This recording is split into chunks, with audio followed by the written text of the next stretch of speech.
وہ حدیث بطاقہ ہے نا، کاغذ کے پرزے والی حدیث جامعہ ترمذی میں، کہ ایک شخص کے 99 دفاتر گناہوں کے کھولے جائیں گے اور نامہ مال تل رہا ہوگا، تو اللہ تعالیٰ فرمائے گا میں کسی کے ساتھ ناانصافی نہیں کرتا۔ دوسری طرف ایک کاغذ کا ٹکڑا ڈالا جائے گا جس پہ لا الہ الا اللہ لکھا ہوگا۔ وہ شخص کہے گا یہ ایک ٹکڑا کیا کر سکتا ہے، بس وہ رکھنے کی دیر ہوگی، وہ پڑھنا بھاری ہو جائے گا۔ اللہ کے نام سے تو وزنی کوئی چیز نہیں ہو سکتی، اسے کہتے ہیں کاغذ کے پرزے والی حدیث، اس کے لیے جنت کا حکم ہو جائے گا۔ لا الہ الا اللہ کا مقابلہ نہیں ہے۔ تو یہ 4 وظیفے ہیں، سبحان اللہ، الحمدللہ، اللہ اکبر، لا الہ الا اللہ۔ یہ اتنا محبوب وظیفہ ہے کہ جو سنن نبی داؤد میں، جامعہ ترمذی میں صلاۃ و تسبیح والی حدیث ہے، اس میں 300 دفعہ کون سے کلمات پڑھے جاتے ہیں؟ یہی سبحان اللہ والحمدللہ ولا الہ الا اللہ واللہ اکبر، بس اتنا ہی پڑھنا ہوتا ہے۔ یہ ولا حول ولا قوت الا باللہ کی حدیثیں الگ سے ہیں، لیکن صلاۃ و تسبیح میں اتنا ہی پڑھنا ہوتا ہے، چاروں کلمات۔ حتیٰ کہ صحیح مسلم میں حدیث ہے، نبی علیہ السلام نے فرمایا یہ 4 کلمات مجھے ہر اس چیز سے بڑھ کر محبوب ہیں جن پہ سورج طلوع ہوتا ہے، یعنی دنیا اور جو کچھ دنیا کے اندر ہے اس سے بڑھ کر مجھے یہ چیز محبوب ہے کہ میں یہ 4 کلمات کہہ لوں، سبحان اللہ والحمدللہ ولا الہ الا اللہ واللہ اکبر۔ اور صحیح مسلم کی ایک اور حدیث ہے کہ نبی علیہ السلام نے فرمایا اللہ تعالیٰ کو اس سے بڑھ کر کوئی اور کلمات محبوب نہیں ہے، اور یہ حصہ بخاری میں بھی ہے اس کا، اور اس میں اللہ تعالیٰ کی طرف سے کوئی پابندی نہیں ہے، تم ان کی ترتیب بھی بدل سکتے ہو، یعنی سبحان اللہ کے بعد آپ اللہ اکبر پڑھ لیں، پھر لا الہ الا اللہ، کوئی فرق نہیں۔ یہ ایک اوپن چیز ہے، آپ یوں بھی کر سکتے ہیں کہ پہلے 100 دفعہ پڑھ لیں سبحان اللہ سبحان اللہ سبحان اللہ، الحمدللہ الحمدللہ الحمدللہ، اللہ اکبر، کیونکہ را کو پھر لام سے ملائیں گے، اللہ اکبر اللہ اکبر اللہ اکبر، لا الہ الا اللہ لا الہ الا اللہ لا الہ الا اللہ۔ اور یوں بھی پڑھ سکتے ہیں، وہ زیادہ بہتر ہے، سبحان اللہ والحمدللہ ولا الہ الا اللہ واللہ اکبر، کیونکہ اکبر پہ وقف کریں گے، ورنہ یہ سبحان اللہ تو الحمدللہ ہی پڑھ نہیں سکتے آپ، کیونکہ الحمدللہ الحمدللہ الحمدللہ بنے گا کانٹینیوس، جیسے اللہ اکبر اللہ اکبر اللہ اکبر بن، تو وقف کرنا پڑے گا سوائے سبحان اللہ کے۔ سبحان اللہ یہ تو پڑھ سکتے ہیں، لیکن الحمدللہ کو الحمدللہ الحمدللہ وقف کرنا پڑے گا۔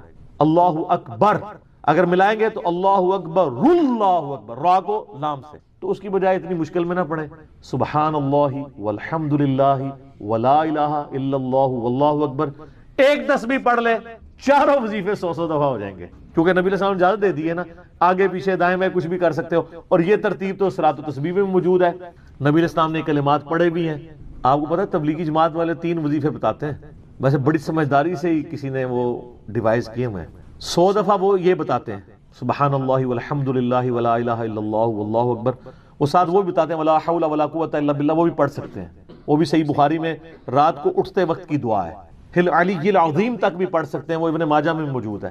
میرا ایک یوٹیوب پہ کلپ ہے 6 کلموں کا ثبوت، تو میں نے بتایا 4 کلمے ثابت ہیں، 2 مولویوں کے لکھے ہوئے ہیں آخری والے جو ہیں، تو بلکہ وہ میرا بیٹا تو وہ کورس میں آیا تو اس نے وہ 2 یاد ہی نہیں کیے، تو اس کو ماں کہہ رہی یاد کرو، کہتی ثابت، وہ کہتا ثابت ہی نہیں ہے تو کیوں ساری یاد کرو۔ ہم ریکویسٹ کریں گے، ہمارے پاس بھی وہ کورس اسلامیات کا جو ہے نا اس کو ریویو کرنے کے لیے بھیجا ہوا ہے ہماری اکیڈمی میں انہوں نے، تو ہم اس میں ان کو ریکویسٹ کریں گے کہ یہ آخری 2 کلمے نکال دیں، پہلے 4 کلمے ثابت ہیں، وہ تو ثابت ہی نہیں ہے، تو خام خواہ لوگوں کو آپ رٹا رہے ہیں، الٹا جن لوگوں کی شادی ہونے والی ہوتی ہے وہ بیچارے ٹینشن میں پڑے ہوتے ہیں 6 کلمے یاد کرنے کے، حالانکہ کلمے کے ساتھ تو کوئی تعلق ہی نہیں اس کے۔ تو یہ جو صلاۃ و تسبیح کے اندر بھی پڑھا جاتا ہے، لیکن اس میں لا حول ولا قوت الا باللہ نہیں، وہ تو لادہ سے بخاری مسلم میں حدیث ہے کہ جنت کے خزانوں میں سے ایک خزانہ ہے لا حول ولا قوت الا باللہ، تو آپ پڑھنا چاہتے ہیں ضرور پڑھیں، اس میں وظیفے کے طور پہ آپ پوری تسبیح اس کی پڑھ لیں بے شک۔ تو تبلیغ جماعت والے یہ بتاتے ہیں 100 دفعہ درود شریف بتاتے ہیں اور 100 دفعہ استغفار بتاتے ہیں، بہت انٹلیکچوئل چیز ہے۔ یہ وظیفہ اتنا کمال ہے کہ آپ کے ہر فرض نماز کے بعد یہ وظیفہ نبی علیہ السلام نے مشروع کیا ہے، مسلم شریف میں حدیث ہے ہر فرض نماز کے بعد یہ وظیفہ پڑھنے والا کبھی نامراد نہیں جاتا، 33 دفعہ سبحان اللہ، 33 دفعہ الحمدللہ اور 34 دفعہ اللہ اکبر۔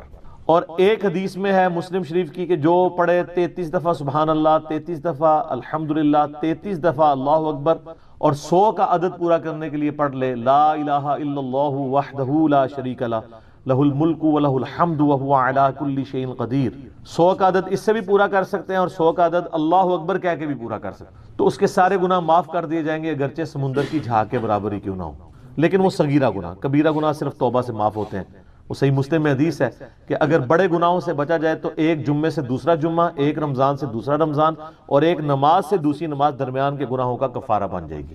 لیکن جو نماز ہی نہیں پڑھتا تو جمعہ پڑھتا رہے تو وہ تو بڑے گناہوں سے نہیں بچا ہوا نا۔ مسلم شریف میں حدیث ہے بندے کے کفر اور اسلام کے درمیان فرق نماز ہے۔ یہ نہ ہو کہ ایک رمضان پڑھ لے، اگر رمضان کے لیے چلے سارے، نہیں نا، اس طرح نہیں ہوگا۔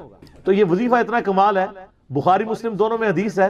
کچھ غریب صحابہ حضور کے پاس ہے، یا رسول اللہ ہر مقابلے میں ہم برابری کر لیتے ہیں امیر اصحاب کی، وہ روزے رکھتے ہیں ہم بھی روزے رکھ لیتے ہیں، وہ نمازیں پڑھتے ہیں ہم بھی نمازیں پڑھ لیتے ہیں، وہ جہاد کرتے ہیں ہم بھی جہاد کر لیتے ہیں، ایک معاملے میں آ کے ہم مارے جاتے ہیں۔ قرآن میں بار بار ہے اللہ کی راہ میں خرچ کرو، ہم تو خود ہی غریب ہیں، تو آپ ہمیں کوئی اس کا حل تجویز کریں۔ تو آپ فرمایا میں تمہیں ایک ایسی چیز بتاتا ہوں کہ تم ان کی برابری کر لو گے۔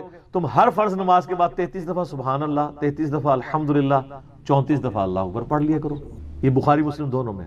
کچھ دنوں کے بعد پھر وہ حاضر ہوئے، یا رسول اللہ وہ تو امیر صحابہ کو بھی پتہ چل گیا، وہ بھی یہی کچھ پڑھ رہے ہیں، اب ہم کیا کریں؟ تو اسی تک لو جناب، تو اسی گرین کارڈ دے تے بلو کارڈ دے چکر پہ ہو، دنیا دے آخرت کے نہیں۔ صحابہ کرام آخرت کے بلو اور گرین کارڈ کی بات کر، تو نبی علیہ السلام مسکرائے، آپ نے فرمایا ذالک فضل اللہ یؤتی من یشاء، یہ اللہ کا فضل ہے، میں تو اللہ کا فضل نہیں روک سکتا، ٹھیک ہے نا۔ تو ظاہر ہے گیون سرکمسٹانسز اللہ کے دیے ہوئے ہیں، اس کے اندر آپ بیسٹ پرفارم کرنے کی کوشش کریں۔ اللہ کے فضل کو تو کوئی روک نہیں لگا سکتا نا، کوئی یہ نہیں کہہ سکتا کہ جی وہ یعنی تیرے ہوتے جنم لیا ہوتا کیوں نہیں ہوا، ہو سکتا ہے ابو جہل ہی ہوتا۔ تو جس حال میں اللہ نے رکھا ہے اسی کو آپ بہتر سمجھیں۔ تو اس طرح کی کئی احادیث ہیں جو ان وظیفوں کو سپورٹ۔ اچھا مسلم شریف میں ایک حدیث میں یہ بھی آیا کہ 10 دفعہ سبحان اللہ، 10 دفعہ الحمدللہ اور 10 دفعہ اللہ اکبر۔ اگر کسی کے پاس ٹائم تھوڑا ہے نا تو فرض نماز کے بعد یہ بھی پڑھ سکتے، 10 دفعہ بھی وظیفہ یہ والا کیا جا سکتا۔ ایک بڑی رکت انگیز حدیث، ہمارے یوسف بھائی نے اس پہ کلپ بھی بنایا ہے، صفین کی راتوں میں، بخاری مسلم دونوں میں حدیث ہے۔ مولا علی علیہ السلام خود روایت کر رہے ہیں، وہ کہتے ہیں کہ نبی علیہ السلام کو جب اللہ نے کشادگی دی، کچھ غلام آپ کو گفٹ ملے، تو میں نے فاطمہ سے کہا کہ تم پورا دن گھر کی صفائی کرتی ہو، چکی چلاتی ہو، اس کی وجہ سے ان کے ہاتھ پہ بھی نشان بن گئے تھے، اس طریقے سے سامان اٹھا کے لاتی تھیں تو وہ رسی کے نشان یہاں پڑے ہوئے تھے۔ تو نبی علیہ السلام سے جا کے جو ہے وہ ایک غلام ڈیمانڈ کر لیتے ہیں جو ہمیں ذرا ہیلپ آؤٹ کر دے گا، جب سب کو مل رہا ہے تو ہمیں بھی مل جائے گا۔ تو سیدہ فاطمہ حاضر ہوئی، یہ حدیث بخاری میں بھی ہے مسلم میں بھی۔ تو حضور علیہ السلام کے پاس گئیں، بات نہیں کر، طبیعت میں تربیت کس کی تھی سر؟ بولڈنس نہیں تھی وہ والی، حالانکہ باپ ہے اور حضور کو پتا تھا اپنی بچی کی عادت، تو وہ گئیں، بات نہیں کر سکیں، واپس چلی گئیں۔ تو حضور علیہ السلام محفل برخاست ہوئی، آپ خود آ گئے۔ سر وہ حدیث کمال ہے، مولا علی کہتے ہیں میں اور فاطمہ ایک چادر میں لیٹے ہوئے تھے اور نبی علیہ السلام ہمارے گھر میں آئے اور پاؤں کی جانب سے نبی علیہ السلام ہمارے بستر میں داخل ہوئے، حتیٰ کہ آپ کے پاؤں کی ٹھنڈک ہم نے اپنے سینے پہ محسوس کی۔ یعنی حضور علیہ السلام نے پاؤں کی جانب سے اپنے پاؤں انٹر کیے اور وہ پاؤں سیدہ فاطمہ اور مولا علی کے سینے تک پہنچ گئے تو انہوں نے ان کو سینے سے لگا لیا۔ سر یہ فرینکنس کسی صحابی کو نصیب ہو سکتی ہے؟ تو آپ نے فرمایا وہ فاطمہ تم آئی تھی، کوئی کام تھا؟ سیدہ فاطمہ سے پھر بھی بات نہیں نکلی۔ تو حضرت علی کہتے ہیں میں نے نا پھر کہا یا رسول اللہ وہ میں نہیں بھیجا تھا، پورا دن کام کرتی ہے۔ آپ کی بیویاں کہتی ہیں ہماری کوئی ذمہ داری نہیں ہے، یہ بھی تو بیوی تھی نا۔ بخاری مسلم میں حدیث ہے جنتی عورتوں کی سردار ہے فاطمہ سلام اللہ علیہا۔ تو میں نے غلام کے لیے عرض کیا تھا یہ تھک جاتی ہے، ہمیں ہیلپ آؤٹ کر دے گا۔ آپ علیہ السلام فرمایا میں تمہیں سے بہتر نہ چیز عطا کروں؟ کہ یا رسول اللہ عطا کریں۔ یعنی آپ لوگ تو سمجھ رہے ہوں گے کہ غلام مانگا ہے تو شاید ایک گھوڑا بھی ساتھ گفٹ مل جائے گا۔ ان کا جب رات کو بسترے پہ جانے لگو نا تو 33 دفعہ سبحان اللہ، 33 دفعہ الحمدللہ اور 34 دفعہ اللہ اکبر پڑھ لیا کرو، یہ تمہارے لیے اس غلام سے بھی بہتر ہے، یعنی سارے دن کی تھکاوٹ اتر جائے گی۔ سر یہ بہت بہترین وظیفہ ہے۔ تو اچھا یہ حدیث مولا علی پوری زندگی سنایا کرتے تھے کیونکہ حضرت فاطمہ اور مولا علی کی ایک محبت بڑی مثالی تھی۔ پھر لوگ بھی جو ہے نا وہ مولا علی سے پوچھا کرتے تھے وہ فاطمہ والی حدیث، تسبیح فاطمہ، اسے تسبیح فاطمہ اسی لیے کہا جاتا ہے۔ تو یہ حدیث جب بیان کی مولا علی نے تو آگے نے تابعین نے پوچھ لیا، بخاری مسلم دونوں میں ہے کہ حضرت علی کہتے ہیں کہ وہ دن ہے آج کا دن ہے، میں نے کبھی یہ وظیفہ چھوڑا نہیں ہے۔ سر استقامت تو خود مل جاتی ہے، جس کے بسترے میں جا کے نبی علیہ السلام وظیفہ سکھا رہے ہوں تو وہ پوری زندگی اس واقعے کو کبھی بھول سکتا ہے کہ مجھے خود آ کے میرے بسترے میں آ کے اور حتیٰ کہ آپ کے قدم مبارک میرے سینے سے لگے تھے، اس حال میں حضور نے مجھے یہ تحفہ دیا ہے، وہ تحفہ کوئی بھلا سکتا ہے؟ تو تابعی نے کہا کہ مولا علی سے کہا کہ کیا جنگ صفین کی راتوں میں بھی آپ یہ وظیفہ پڑھا کرتے تھے جب مسلمانوں پہ اتنا مشکل وقت تھا، آپ میدان جنگ میں تھے؟ آپ دیکھیں 30 سال کے بعد مولا علی کو تلوار دوبارہ اٹھانا پڑی اسلامی نظام کو بچانے کی۔ تو مولا نے کہا ہاں صفین کی راتوں میں بھی میں نے کبھی یہ وظیفہ نہیں چھوڑا۔ تو اس پہ وہ کلپ بنایا تھا صفین کی راتوں میں، یہ اتنا کمال کا وظیفہ۔ اللہ تعالیٰ ہمیں اس وظیفے پہ استقامت دے، اور کچھ نہ کر سکیں یہ ضرور کیا کریں۔ بخاری مسلم میں حدیث ہے، ہم عائشہ کہتی ہیں نبی علیہ السلام نے فرمایا کہ اللہ تعالیٰ کو سب سے بڑھ کر محبوب عمل وہ ہے جو مستقل مزاجی سے کیا جائے، خواہ تھوڑا ہی کیوں نہ ہو، بنسبت اس عمل کے جو بہت زیادہ ہو لیکن مستقل مزاجی سے نہ ہو۔ ایک بندہ ایک دن 1000 دفعہ سبحان اللہ پڑھتا ہے، اگلے دن 10 دفعہ پڑھتا ہے، اس سے بہتر روزانہ ہی 10 دفعہ پڑھ لے۔ تو یہ وظیفہ 100 دفعہ پڑھنے کے لیے کوئی زیادہ ٹائم ریکوائرڈ نہیں ہوتا۔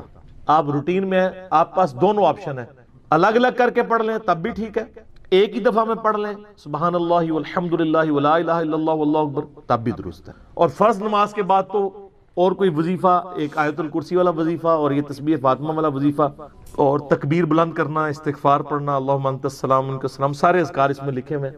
چند ایک وظائف تو ضرور پڑھیں، اور اس میں یہ والا وظیفہ کبھی نہ چھوڑیں، یہ بہت ایکسٹرا آرڈنری۔ مغرب کی اذانیں شروع ہو چکی ہیں، بقیہ صلوات انشاءاللہ اذان مغرب کے وقفے کے بعد انشاءاللہ۔ جزاکم اللہ۔ جامعہ ترمذی میں اور مسند امام احمد میں صحیح سند کے ساتھ یہ حدیث موجود ہے کہ اللہ کے محبوب صلی اللہ علیہ وآلہ وسلم نے فرمایا کہ جو شخص قیامت کو اپنی آنکھوں سے دیکھنا چاہے تو وہ سورۃ التکویر پڑھ لے اور سورہ الانفطار پڑھ لے، یہ دونوں صورتیں آ جائیں گی، اور سورۃ الانشقاق پڑھ لے، وہ اس کے بعد آتی ہے سورۃ المطففین کے بعد۔ یہ 3 صورتیں ایسی ہیں کہ اگر کسی نے قیامت کو اپنی آنکھوں سے دیکھنا ہے، وہ یعنی ویڈیو فلم اس کی دیکھنی ہے قیامت کے دن کا نقشہ، تو ان 3 صورتوں کو پڑھ لیں۔ بڑی جاندار یہ صورتیں ہیں۔ اللہ کا نام لے کے شروع کرتے ہیں۔ اعوذ باللہ من الشیطان الرجیم، بسم اللہ الرحمن الرحیم۔ اذا الشمس کورت، وہ وقت یاد کرو جب سورج کو لپیٹ دیا جائے گا، وَإِذَا النُّجُومُ انْكَدَرَتْ، اور ستارے بکھر جائیں گے۔ میں نے پہلے بھی عرض کیا قیامت والے دن اللہ تعالیٰ نے گریویٹیشنل فورس کو ڈسٹرب کر دینا ہے، اور اس کا اینڈ رزلٹ یہ ہے کہ پھر گریویٹی اگر ڈسٹرب ہو جائے تو اس کائنات کے اندر جتنے اجرام فلکی ہیں، جتنے بھی سیٹلائٹس ہیں، یہ سب کے سب تباہ و برباد ہو جائیں گے۔ جتنے بھی سن ہے، جتنے بھی سورج ہیں، وہ تمام کے تمام اس کی وجہ سے ایک دوسرے میں مل کے ختم ہو جائیں گے۔ تو وہ وقت یاد کرو جب سورج کو لپیٹ دیا جائے اور ستارے بکھر جائیں، وَإِذَا الْجِبَالُ سُيِّرَتْ، اور پہاڑوں کو اکھیڑ دیا جائے۔ اس روئے عرض پہ سب سے مضبوط چیز جو ہے نا اللہ کی مخلوقات میں سے، وہ پہاڑ ہے۔ کوئی بھی جاندار یا ہماری لینگویج میں جو بے جان چیزیں ہیں، چاہے وہ درختوں کی فارم میں ہوں، جاندار چیزیں چاہے جانوروں کی فارم میں ہوں، کوئی بھی اتنی مضبوط نہیں ہے اپنی کنسٹرکشن کے اعتبار سے جتنے پہاڑ ہیں، بلکہ یہ پوری زمین کی ڈائنامک بیلنسنگ ان پہاڑوں کی وجہ سے۔ تو پہاڑ بھی گریوٹی کی وجہ سے ڈسٹرب ہو کے اون کی طرح بکھر رہے ہوں، جیسے روئی کے ریشے اڑتے ہیں نا جب اس کی دھنائی کی جاتی ہے، اس طرح یہ پہاڑ اس زمین کے اوپر تیر رہے ہوں گے، زمین بالکل فلیٹ کر دی جائے گی۔ اللہم اجرنا من النار، اللہم اجرنا من النار۔ وَإِذَا الْعِشَارُ عُطِّلَتْ، جب اونٹنیاں، ایسی اونٹنیاں جو کہ پریگننٹ ہوں اور ان کے بچے پیدا ہونے والے ہوں، وہ بھی بکھرتی ہوئی ہر طرف نظر آئیں۔ عرب کے لوگ اصل میں جو یہ اونٹنیاں تھی نا، جو پریگننٹ اونٹنیاں تھی، جس طرح آج کل ہمارے سب کانٹیننٹ کے معاشرے میں جب بھینس کا بچہ ہونے والا ہوتا ہے تو بڑی اس کو پروٹوکول سے، بڑی حفاظت سے اس کو رکھا جاتا ہے، کیونکہ آمدہ جتنی روزی ہے اسی سے وابستہ ہوتی ہے۔ تو عرب کے لوگوں میں اونٹ کی بڑی اہمیت تھی، اونٹ کے بغیر تو ان کی زندگی سمجھ لے کسی بھی راستے پہ، سفر پہ گزر نہیں سکتی تھی، کیونکہ اونٹ کو اللہ نے ایسی کوالٹیز دی ہیں جو دنیا میں اور کسی جانور کے پاس نہیں ہے۔ 1 مہینے تک بغیر پانی پیے وہ سفر کر سکتے، یہ کوالٹی تو کسی بھی جاندار کی نہیں ہے، وہ سٹور کر لیتا ہے پانی اپنے اندر۔ تو جب اونٹنی جو ہے وہ پریگننٹ ہوتی تھی، حاملہ ہوتی تھی، تو وہ بڑی اس کی حفاظت رکھتے تھے کہ اب اولاد ہوگی اس کی تو ہم نے اس کو آگے لے کے چلنا ہے۔ تو عرب کے لوگوں کو اسی چیز کی طرف توجہ دلائے گی کہ جس اونٹنی کو تم بڑا ایسٹ سمجھتے ہو اپنی زندگی میں، وہ قیامت والے دن وہ پریگننٹ اونٹنیاں بھی گویا کہ اس طرح بکھر رہی ہوں گی، ان کا مالک بھی ان سے بے خبر ہوگا۔ اونٹنی ہے کیا، سورہ الحج کے شروع میں آیا کہ جو ماں ہے وہ بھی اپنے بچے کو بھول جائے گی. ہر چیز، ہر انسان نشے کی حالت میں دکھائی دیتا ہوگا، حالانکہ وہ نشے میں نہیں ہوگا بلکہ اللہ کا عذاب شدید ہوگا. یہ سورۃ الحج کی شروع کی آیات ہے. میں نے سورۃ القیامہ میں بھی کور کی تھی، آج کراس ریفرنس کے طور پہ ان کو میں نے صرف کوٹ کر دیا، آپ خود پڑھ لیجئے گا. وَإِذَا الْوُحُوشُ حُشِرَتْ، جب سارے وحشی جانور بھی یکجا کر دیے جائیں گے. یعنی اللہ کا ایسا خوف ہوگا کہ وحشی جانور بھی سہمے میں ہوں گے. ورنہ آپ سوچ سکتے ہیں کہ بکری اور شیر ایک جگہ پہ جمع ہوں اور شیر بکریوں پہ حملہ آور نہ ہو. یہ دوسرے وحشی جانور بھی آپ کو دیکھیں کہ آپس میں لڑتے ہیں. شیر اور چیتوں کی لڑائی ہو جاتی ہے، مگرمچھ اور شیروں کی لڑائی ہو جاتی ہے. یہ سارے لڑنے والے جنگلی جانور بھی قیامت والے دن ایک جگہ جمع ہوں گے، لیکن لڑ رہے نہیں ہوں گے. وہ ایسا خوف کی کیفیت ہوگی کہ وہ بھی ڈر کے مارے سہمے میں کھڑے ہوں. انسانوں کی بھی کیا حالت ہونی ہے، تو وہ وحشی جانور بھی، کیونکہ قیامت دن ان کو بھی زندہ کیا جائے گا. صحیح مسلم میں حدیث ہے کہ قیامت والے دن اللہ تعالیٰ ایک سینگ والی بکری اور ایک بغیر سینگ والی بکری، جس نے دنیا میں آپس میں لڑائی کی اور سینگ والی بکری نے بغیر سینگ والی بکری کو سینگ مارا، تو اللہ تعالیٰ قیامت والے دن، صحیح مسلم کی حدیث ہے، دونوں کو زندہ کرے گا اور بغیر سینگ والی بکری کو سینگ دیے جائیں گے اور سینگ والی کے سینگ چھین لیے جائیں گے کہ آج تم اپنا بدلہ اتارو. بدلے کا دن ہے جی وہ، مالک یوم الدین، قیامت کا دن بدلے کا دن.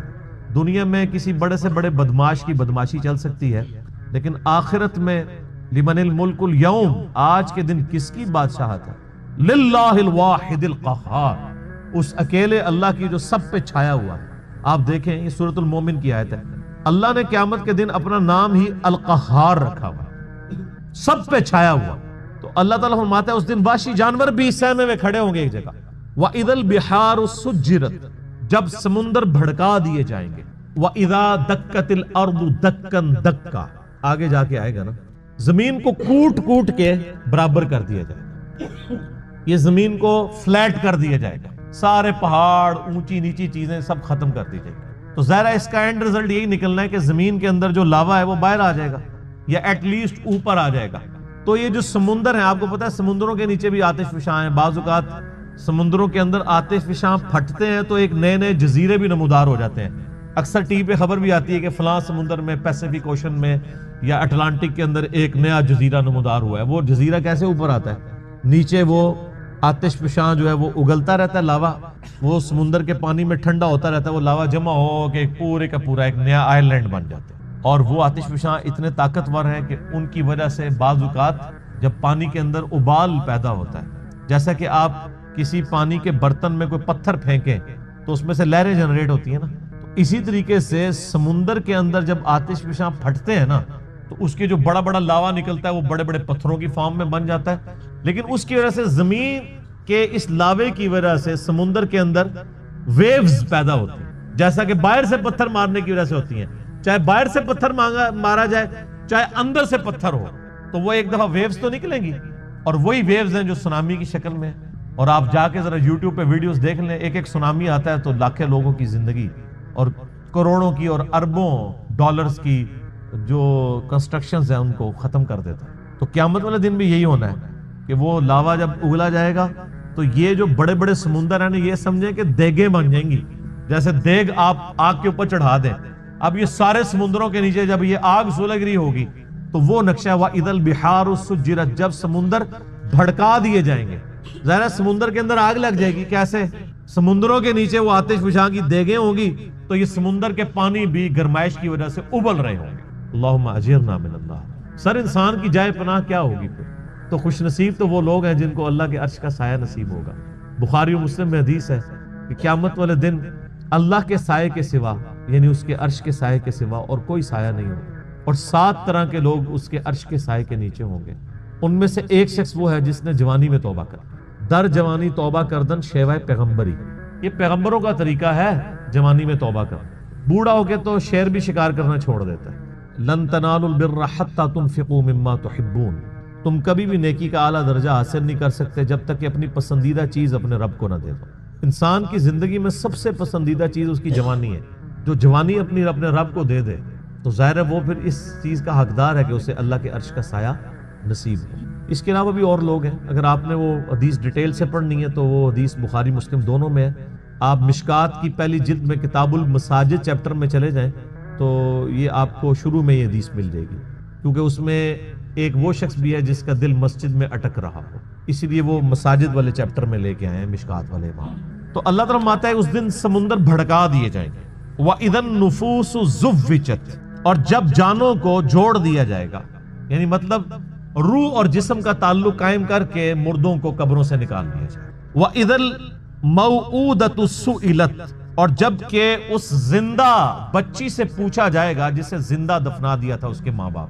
آپ کو پتا ہے عرب کے لوگ بچی کی پیدائش سے وہ نفرت کرتے تھے، اور آج تک یعنی ہمارے سب کانٹیننٹ کے معاشرے میں وہ فرسودہ نظریات چل رہے ہیں، حتیٰ کہ مسلمانوں کے ہاں بھی چلتے ہیں، ہندوؤں کے ہاں تو بہت زیادہ ہے۔ 8 سے 15 سال پہلے کی آلموسٹ رپورٹ ہے BBC کی کہ انڈیا کے اندر روزانہ 3000 بچیاں پریگنینسی کے دوران مار دی جاتی تھی، 3000 روزانہ۔ ظاہر ہے 1 ارب سے زیادہ جب آبادی ہوگی، اب تو 1.5 ارب کے قریب پہنچ چکی، تو اس میں 3000 تو کچھ بھی نہیں۔ اسی وجہ سے آج انڈیا میں مردوں کی تعداد عورتوں سے زیادہ ہو گئی، 3000 بچے۔ آج بھی وہی چیزیں چل رہی ہیں، اور ہمارے بھی سب کانٹیننٹ کے معاشرے میں، آپ پنجاب کے معاشرے میں تو بالخصوص دیکھ لیں کہ بچی کی پیدائش کو ایک نٹوریس چیز سمجھا جاتا ہے، ماں کے حق میں بھی اور اولاد کے یعنی اعتبار سے باپ کے حق میں۔ اور وہ ساسیں جو خود فیمیل جینڈر سے تعلق رکھتی ہیں، وہ اپنے پوتی کے پیدا ہونے کے اوپر ناخوش ہو رہی ہوتی ہیں، حالانکہ انہوں نے نہیں سوچا کہ کیا وہ خود مرد تھی۔ وہ اگر فیمیل پیدا ہوئی ہے تو ٹھیک ہے، لیکن ان کے بیٹے کے ہاں اگر کوئی بچی پیدا ہو گئی ہے تو غلط ہے۔ کتنی یہ بری ٹریڈیشن۔ یہ لالا بات ہے کہ بعد میں جب وہ بچے بڑے ہوتے ہیں تو بچوں کی وجہ سے اولاد کا جو بچوں والا جینڈر ہے اس کی پورشن کی وجہ سے ماں باپ جو ہے ذلیل ہو رہے ہوتے ہیں، اور بچیوں کی وجہ سے وہ سکھی ہوتے ہیں۔ یہ لالا بات ہے، زیادہ تر ہم نے یہی دیکھا ہے۔ تو اللہ تعالیٰ فرماتا ہے قیامت دن اس بچی کو زندہ کر کے اللہ تعالیٰ اس سے پوچھے گا بِأَيِّ ذَنبٍ قُتِلَتْ، تجھے کس گناہ کے سبب قتل کیا گیا تھا۔ کتنی لطیف گفتگو ہے کہ قتل کرنے والے سے نہیں پوچھا جا رہا، بلکہ بچی سے پوچھا جائے گا کہ معصوم بچی آج تیرا دن ہے، تو بول کہ کس جرم کی پاداش میں تجھے قتل کیا تھا تیرے ماں باپ نے۔ تو معصوم بچی کو اللہ تعالیٰ بیسیکلی اسے حوصلہ افزائی فرما رہا ہوگا کہ آج دن ہے، تجھے بدلہ دلایا جائے گا۔ کتنے صحابہ تھے جنہوں نے یعنی ایمان لانے سے پہلے کفر کی حالت میں اس طرح کے جرائم کیے ہوئے، اور اللہ تبارک و تعالیٰ نے اسلام لانے کے سبب ان کے ان گناہوں کو معاف کیا۔ کئی ایک واقعات ہیں جو آپ سنتے رہتے ہیں۔ بہرحال یہ بہت بڑا جرم ہے۔ آج بھی یہ بات ماڈرن دور میں جو اس سے ریلیٹڈ چیز ہے جس کو ڈسکس کرنے کی ضرورت ہے۔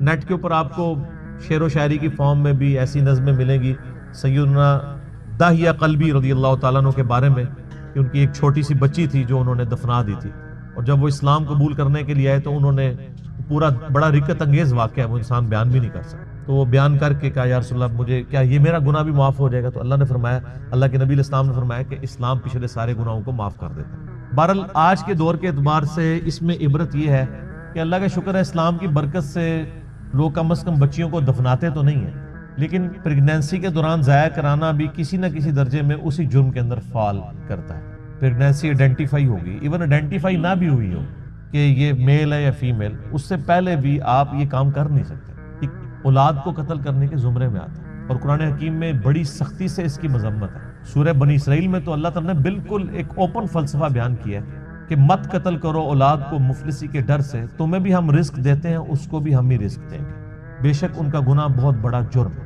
لوگ ان چیزوں کو ہلکا جان رہے ہوتے ہیں، پھر ڈاکٹروں سے مشورہ کرتے ہیں، پھر ہمیں بھی کبھی بعض اوقات رابطہ کر رہے ہوتے ہیں، جی وہ بتائیں جی بس وہ جی یہ ہو گیا جی وہ ہو گیا جی یہ مجبوری ہے جی ابھی جناب 40 دن پورے نہیں ہوئے، فلاں نہیں ہوئے، یہ نہیں ہوئے۔ ونس پتہ چل گیا پریگنینسی ٹھہر گئی ہے، چاہے وہ 1 دن کی بھی ہے، آپ اس کو ضائع نہیں کروا سکتے۔ ہاں اس سے پہلے اگر کوئی بندہ وقفے کی کوئی صورتحال پیدا کرے تو وہ تو جائز ہے، میرے اس کے اوپر بخاری مسلم کی حدیث کی روشنی میں آپ فیملی پلاننگ لکھیں یوٹیوب پہ اور میرا نام لکھیں تو آپ کلپ کھول کے سامنے آ جائے گا۔ تو یہ آج اس کی ماڈرن فارم یہ ہے کہ لوگ پریگنینسی ضائع نہ کروائیں، یعنی لیکن جو ہے وہ جب آئیڈینٹیفائی ہو جائے تو پتہ چلے کہ فیمیل ہے تو پھر اس وقت ضائع کروا دیں، یا اس سے پہلے بھی کروائیں، یہ ایک ماڈرن فارم ہے، تو یہ بھی اسی طریقے سے اس کو کنڈیم کیا جائے گا۔ تو اللہ تعالیٰ ہمارا اس دن پھر بچیوں سے پوچھا جائے گا کہ تمہیں کس جرم میں قتل کیا گیا، یعنی بہت بڑا یہ جرم ہے۔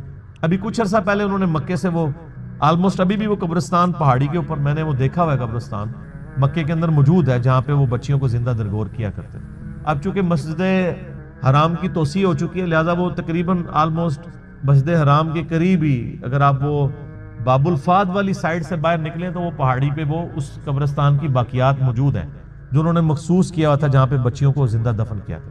آپ دیکھیں آج یعنی اسلام کے اوپر اعتراض کیا جاتا ہے کہ جی اسلام بیسک ہیومن رائٹس کو اور عورتوں کے حقوق کو جو ہے وہ دباتا ہے، حالانکہ یہ کتنا بڑا ثبوت ہے کہ ہیومینٹی کو اس بڑی لعنت سے نجات ہی اسلام نے دلائی ہے۔ آج بھی آپ دیکھ لیں جو اسلام نے عورتوں کو عزت دی ہے کسی اور معاشرے نے نہیں دی۔ اس لیے آپ دیکھیں جب غیر مسلم عورتیں مسلمان ہوتی ہیں آپ ان کے انٹرویو سنیں تو وہ آپ کو پتہ ہے اس وقت جو غیر مسلم مسلمان ہو رہے ہیں نا ان میں 67% عورتیں ہیں اور 33% جو ہیں وہ مرد ہیں۔ عورتیں کہتی ہیں ہم سیکیور فیل کر رہی ہیں، ہمیں تو اسلام میں آ کے پتہ چلا ہے کہ عورت کی عزت ہی اسلام میں۔ وہاں گورے تو مطلب جو گوروں کے ملک میں تو گوریاں تو ترس جاتی ہیں کہ ان کو کوئی مخلص خاوند ملے، اور یہاں پہ مل جاتا ہے اسلام کی وجہ سے۔ خاوند کیا غلام مل جاتے ہیں کتنی عزت ہے۔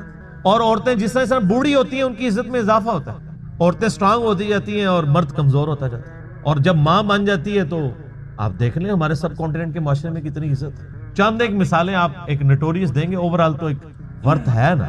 اسی لیے یعنی جو غیر مسلم عورتیں مسلمان ہوتی ہیں وہ اسی چیزوں کو اپریشیٹ کرتی ہیں۔ آپ مسلمان عورت کو پوری زندگی اس پہ قائل کرتے ہیں کہ وہ نقاب کرے، اور غیر مسلم عورت مسلمان ہوتے ہی حجاب شروع کر دیتی ہے، اور آپ ان کے انٹرویو سنیں، وہ آپ کو خود بی بی سی انٹرویو کر چکی ہے ان سے، سی این این پہ آئے ہوئے ہیں، وہ کہتا ہے انہوں نے ڈیفینڈ کیا پورا نقاب کر کے عورتیں بیٹھی ہیں، اور کوئی جاہل عورتیں نہیں، پڑھی لکھی عورتیں۔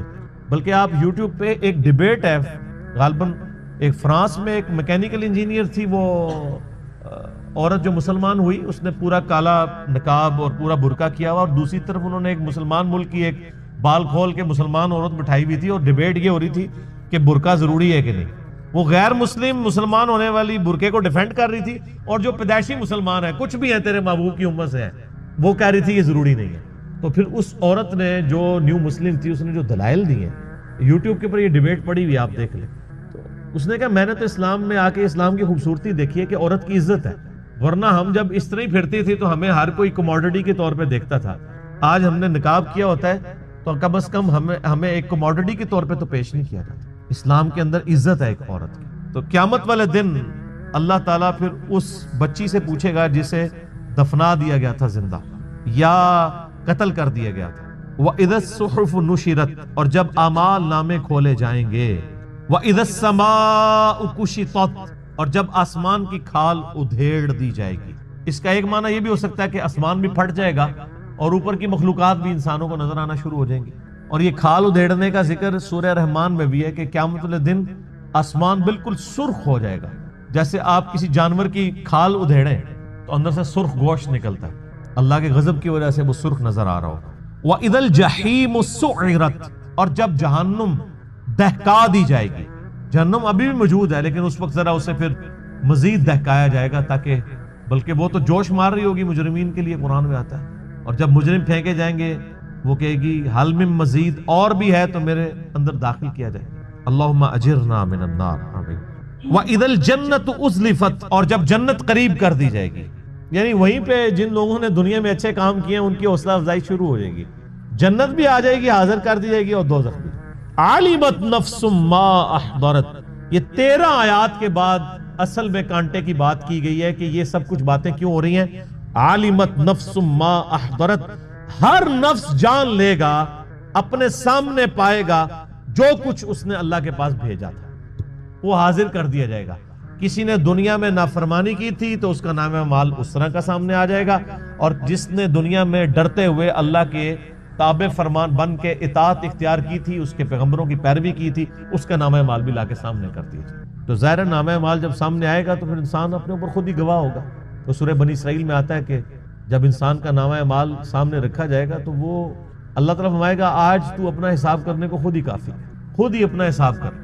اس لیے آپ دیکھ لیں یہ جو اخلاقی حص جو اللہ نے انسان کے اندر رکھی ہے کتنی ایکسٹرا آرڈنری ہے، کہ آج بھی دنیا کا بدکار سے بدکار شخص بھی، خواہ کو کسی مذہب سے تعلق رکھتا ہو یا ایون مذہب سے تعلق نہ بھی رکھتا ہو، اس سے بھی اگر پوچھیں نا کہ جھوٹ بولنا اچھا کام ہے یا سچ بولنا، تو دنیا کا سب سے بڑا جھوٹا بھی کہے گا کہ سچ ہی بولنا چاہیے، کیونکہ اخلاقی حص ہے۔ کسی کے ساتھ دھوکہ دہی کرنا یہ اچھا کام ہے یا کسی کے ساتھ حسن سلوک سے پیش آنا یہ اچھا ہے؟ وہ کہے گا جی دھوکہ دہی دینا جو برا ہے، حسن سلوک سے پیش آنا چاہیے۔ کسی کے ساتھ ظلم کرنا اچھا ہے یا کسی کی خیر خواہی کرنا؟ یہ اللہ نے ہماری انسٹنکٹ کے اندر یہ ساری کی ساری کوالٹیز رکھ دی. فَأَلْهَمَهَا فُجُورَهَا وَتَقْوَاهَا، برائی اور اچھائی کا مادہ اندر. انبیاء کرام تو صرف اس کو ایکٹیویٹ کرتے ہیں نور علی نور. انبیاء کی دعوت نہ بھی پہنچے تب بھی انسان کے اندر جو اخلاقی حصہ ہے اس کی وجہ سے وہ اللہ کی بارگاہ میں اکاؤنٹیبل ہے. کیونکہ انسان برائی کو برائی سمجھتا ہے، اچھائی کو اچھائی سمجھتا ہے، خواہ وہ کسی معاشرے میں رہتا ہو. تو ہر جان پھر اس دن اپنے نامہ اعمال کو سامنے دیکھ لے. یہاں پہ بھی آپ دیکھ لیں جو یہ کالجز کے یونیورسٹیز کے وہ بڑے جو یعنی بے حیائی کی زندگی گزارنے والے سٹوڈنٹس بھی ہیں نا، آپ ان کے بھی انٹرویوز کریں نا اگر، اور ان سے پوچھیں کہ آپ کی بیوی کیسے ہونی چاہیے، تو کہیں گے جی نیک شریف وہ پردہ کرتی ہو. اور اپنی حالت کیا ہوتی ہے؟ تو انسان کی انسٹنکٹ کے اندر موجود ہے. تو آپ جو کچھ پسند کر رہے ہیں اس کے لیے پھر ایفرٹ بھی پٹ کریں نا. خود آپ کی جو کریکٹر ہے، آپ کا کردار جو ہے وہ بےغیرتی کے اوپر مبنی ہے اور آپ کی خواہش جو ہے وہ غیرت والی ہے، تو ایسا تو نہیں ہوگا. ان پٹ اچھی ہوگی تو آؤٹ پٹ اچھی نکلے گی. ان پٹ نیگیٹو کا کبھی بھی آؤٹ پٹ پازیٹیو رزلٹ نہیں آتا.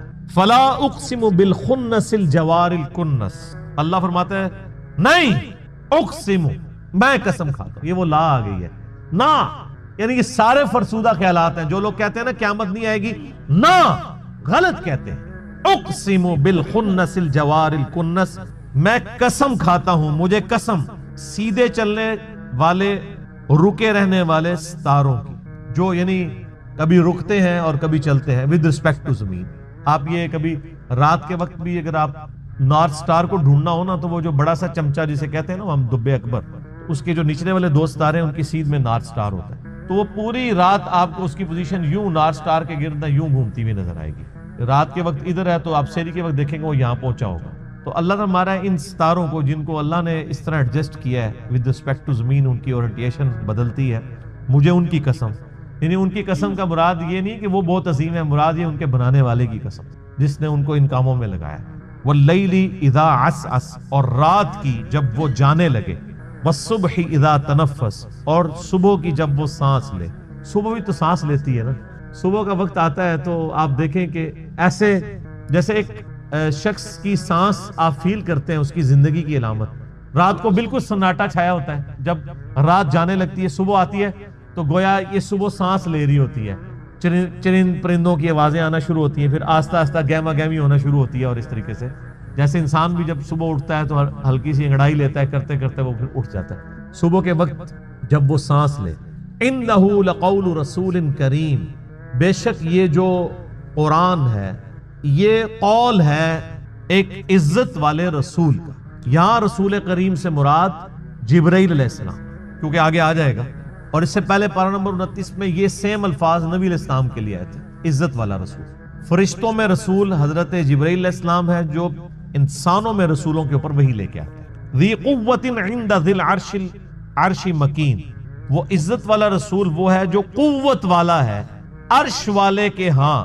جو عرش کا مالک ہے اس کے ہاں اس کی قوت ہے، اللہ نے اس کو اتھارٹی دی ہوئی ہے. مطاع ثم امین، اس کی اطاعت کی جاتی ہے، وہ امانت دار بھی ہے. یعنی جو اللہ نے وہی دی وہ امانت کے ساتھ پہنچاتا ہے. اور فرشتوں کے ہاں اس کی اطاعت کی جاتی ہے، یعنی وہ فرشتوں کا سردار ہے، فرشتے اس کے اوبیڈینٹ ہیں.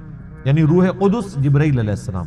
وما صاحبکم بمجنون، اور تمہارے ساتھی کوئی مجنون نہیں ہے.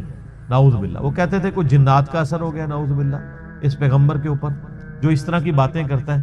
یعنی ایک شخص جو مکے کی لوگوں کی آنکھوں کا تارا اور بڑی ڈائنامک لائف گزاری اس نے، صادق اور امین، بڑی ایکسٹروورٹ لائف تھی. نبی علیہ السلام کو گوشہ نشینی کی زندگی تو نہیں گزار رہے تھے.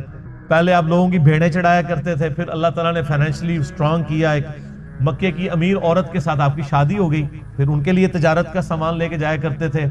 لوگ آپ کو صادق اور امین کہتے تھے. آپ صلی اللہ علیہ وآلہ وسلم کے پاس اپنی امانتیں رکھوایا کرتے تھے.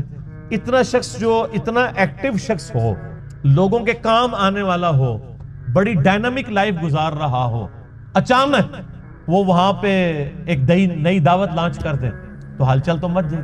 بخاری اور مسلم میں آتا ہے جب آپ صلی اللہ علیہ وآلہ وسلم کی مبارک زندگی کا 40واں سال آیا، عیسوی اعتبار سے 38واں اور ہم لیونر ایئرز کے اعتبار سے چاند کے مہینوں کے اعتبار سے 40واں، تو اچانک آپ کی طبیعت جو ہے وہ دنیا سے اچاٹ ہو گئی. آپ غار حرا میں چند دن کے لیے گئے کیونکہ اللہ تعالیٰ نے آپ کو گائیڈ کیا. وہاں پہ فرشتہ آیا، آپ کے اوپر پہلی وحی نازل ہوئی.